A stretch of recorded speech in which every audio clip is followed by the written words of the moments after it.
राम राम जी, राम राम। कार्तिक महात्म्य भाग 2। श्री कृष्ण भगवान बोले, जब गुणवती अपने पिता और पति का वध दैत्य द्वारा सुनकर रोने लगी। हे पिता, हे नाथ, आप मुझे छोड़कर कहाँ चले गए? हे स्वामी, आपके बिना मैं क्या करूं, कहाँ जाऊं? मेरा भरण पोषण कौन करेगा? कौन खाने पीने को देगा? और मैं कामकाज में चतुर भी नहीं हूँ। तुम्हारे बिना अनाथ हूँ। अब मैं किसकी शरण लूं?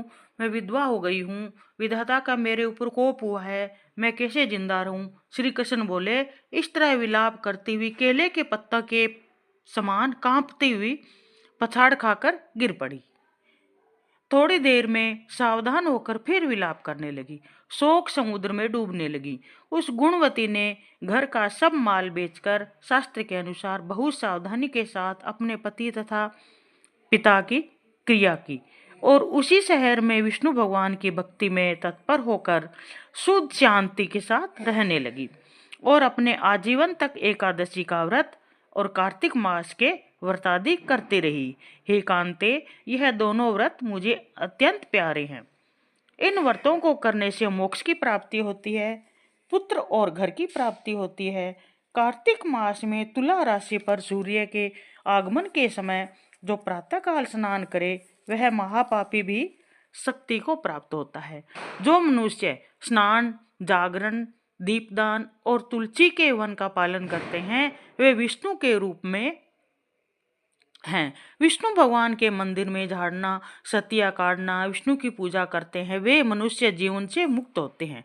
इस प्रकार कार्तिक में जो मनुष्य 3 दिन भी इन नियमों का पालन करते हैं वे देवताओं के समान पूज्य होते हैं। फिर जो जीवन भर इनका पालन करते हैं उनकी समानता तो कहाँ हो सकती है।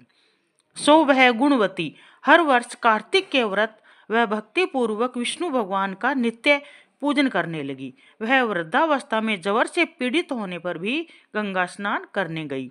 जैसे ही गुणवती जल में घुसी जाड़े से थरथर कांपने लगी, तैसे ही उसने आकाश से आता हुआ एक विमान देखा। शंख, चक्र, गदा, पद्म आदि अनेकों शास्त्रों से युक्त विष्णु के समान स्वरूप वाले पार्षद, गरुड़, ध्वजा व सुंदर अप्सराओं से युक्त विमान में बैठकर गुणवती को बैकुंठ में ले गई और प्रदीप्त अग्नि के समान कांतिमान गुणवती कार्तिक व्रत के प्रभाव से विमान में बैठकर मेरे पास आ गई। जब ब्रह्मादि देवताओं की प्रार्थना से मैं पृथ्वी पर अवतरित हुआ तब वे गण भी मेरे साथ आए। सो हे कामिनी, वे सब मेरे ये यादव हैं और तुम्हारे